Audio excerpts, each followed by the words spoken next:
Bismillahirrahmanirrahim. Sahabat semuanya, saya akan menyampaikan materi khutbah Jumat tadi siang. Sabar dan salat penolong kita saat ini. A'udzubillahi minasyaitonirrajim. Bismillahirrahmanirrahim.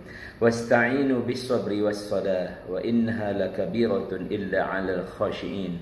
Dan mohon pertolonganlah kepada Allah dengan sabar dan salat. Dan salat itu sungguh berat kecuali bagi orang-orang yang khusyuk. Quran surah kedua ayat 45. A'udzubillahi minasyaitonirrajim. Bismillahirrahmanirrahim. Ya ayyuhalladzina amanu ista'inu bis-sabri was-salah. Innallaha ma'as-sabirin.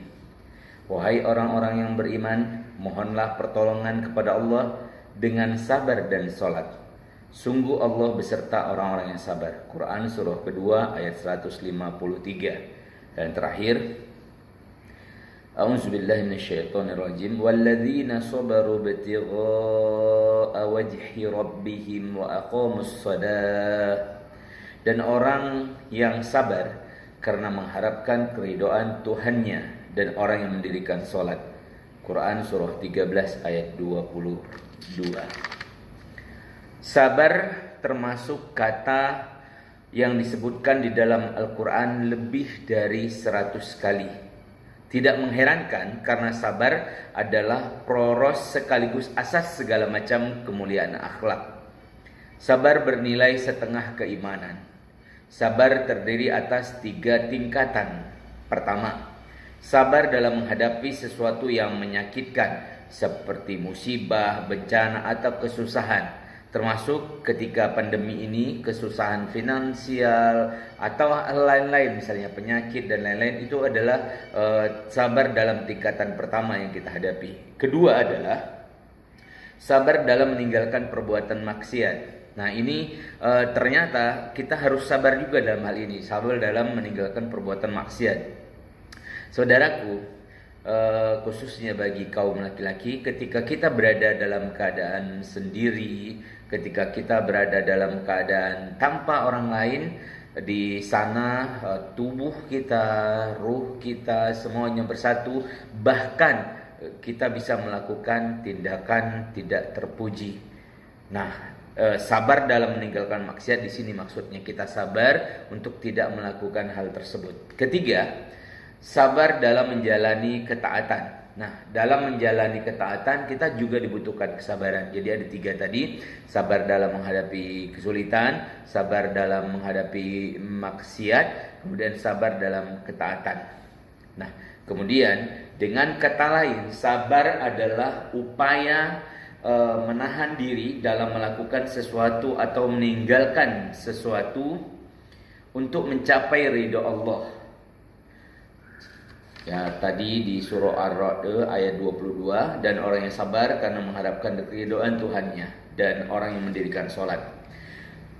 Rasulullah dan para sahabat menjadikan salat sebagai istirahat,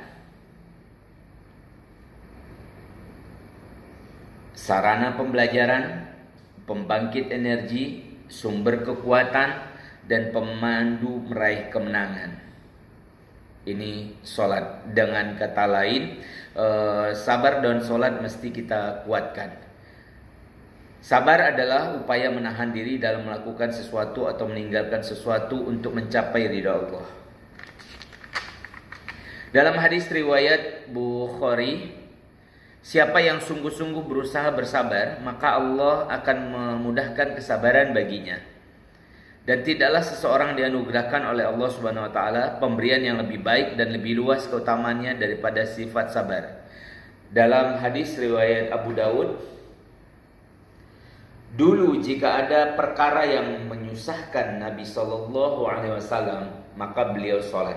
Jadi begitu ada perkara yang menyusahkan Rasulullah sallallahu alaihi wasallam, beliau mengambil jalan untuk salat.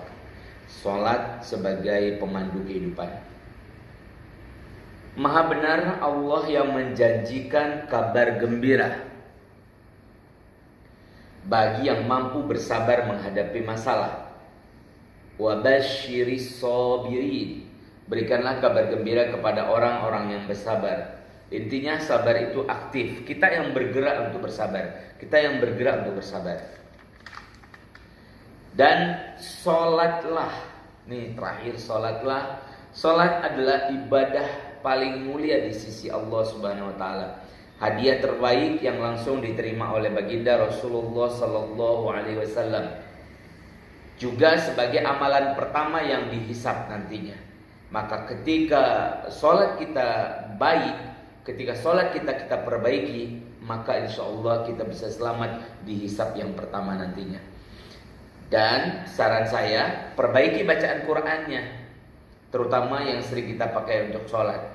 Cari guru tahsin, perbaiki bacaan Al-Fatihahnya, bacaan surah pendeknya dan lain-lain.